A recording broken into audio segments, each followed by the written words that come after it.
You talked about technology earlier. Technology is one of the biggest disruptors of our time, and it's happening at such a fast rate. At the same time, though, sometimes it's not happening fast enough for us as well, which Yeah. is it's just something to take into account. Welcome to The Change Lead, the podcast providing leaders with the insight needed to get things done in a rapidly changing and complex world. Subscribe to this podcast so you don't miss an episode. Connect with our community of like-minded leaders on our website, thechangelead.com.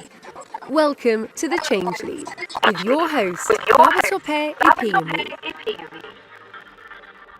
During challenging times, leaders need to step up and lead people. To discuss this with me is Jennifer Bryan. Jennifer is a published author, global speaker, and director of change and leadership. She has worked with nearly 40 different organizations in multiple industries. Jennifer is the author of Leading People in Change. Today, Jennifer and I will have a conversation about leading people in change.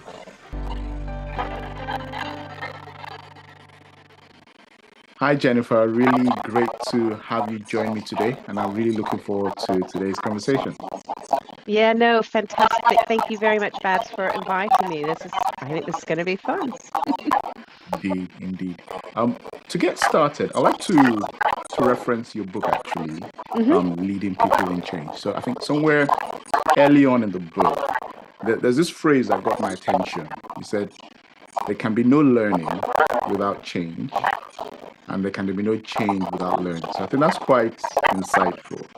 Yeah. So I think it would be good for our audience if we get into a little bit of the journey, the motivations for the book. So is that something you can share? What prompted you, what motivated you to write the book? To write a book.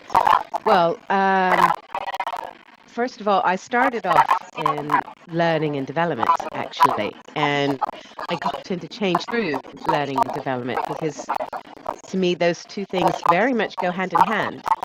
And I was studying my master's, and I'm a very practical person. And as a result, I like to do things that are going to make an impact and help people. That's a real motivator for me, is to help. And at the time, I was doing a lot of executive coaching within a central government department of a whole bunch of new, very senior leaders that were coming on board. And a lot of them would say, yeah, Jennifer, I know about Kotter and this, but what the heck do I do with this thing on my desk? And so I decided, as I was doing my dissertation